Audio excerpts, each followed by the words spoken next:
शुभ सकाळ माननीय मुख्याध्यापिका, परीक्षक, शिक्षक वर्ग आणि माझ्या बालमैत्रिणींनो, मी कुमारी आराध्या अविनाश निगडे.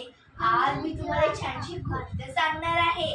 माझ्या गोष्टीचे नाव आहे ससा आणि त्याचे मित्र. एक जंगल होते.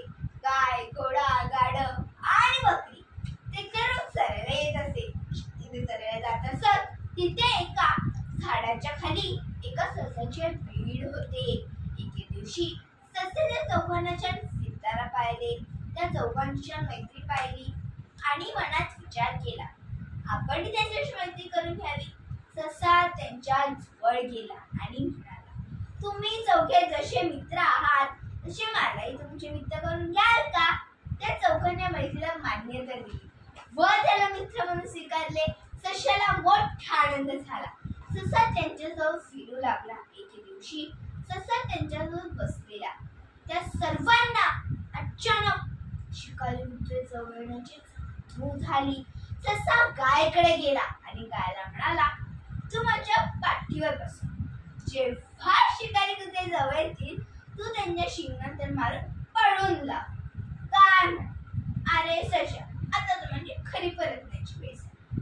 मग ससा घोड्याकडे गेला आणि घोड्याला म्हणाला, तू माझ्या पाठीवर बसून मला जीव वाचव. घोडा म्हणाला, अरे सशा, माझं खाली बसताच येत नाही, मला कसं पाठीवर घेऊ? मग ससा गाढवाकडे गेला आणि गाढवाला म्हणाला, मित्रा, तू तरी माझ्या पाठीवर बसून माझा जीव वाचव. गाढव म्हणाला, आता तर माझी खरी परतण्याची वेळ झाली, तू तुझं बघ. शेवटी ससा बकरीकडे गेला आणि बकरीला म्हणाला, बकरी ताई, तू तरी माझ्या पाठीवर बसून माझा जीव वाचव. बकरी म्हणाली, अरे सशा, मी शिकारी कुत्र्यांना घाबरते, तुला वाचवण्याच्या नादात ते मलाच काढून खातील. मग तू तुझं बघ. तेवढ्या शिकारी कुत्रे जवळ आले. ससा जीवाचा आकंत करून पडू लागला आणि एका झाडाच्या पाठी जाऊ लागला.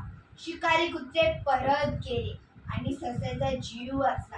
सशाच्या मनात विचार आला, असे मित्र असण्यापेक्षा मित्र नसलेलेच बरे. गोष्टीचं तात्पर्य आहे, मित्रांची खरी ओळख नेहमी संकटात होते, म्हणून आपण नेहमी आपल्या मित्रांची मदत करावी. धन्यवाद.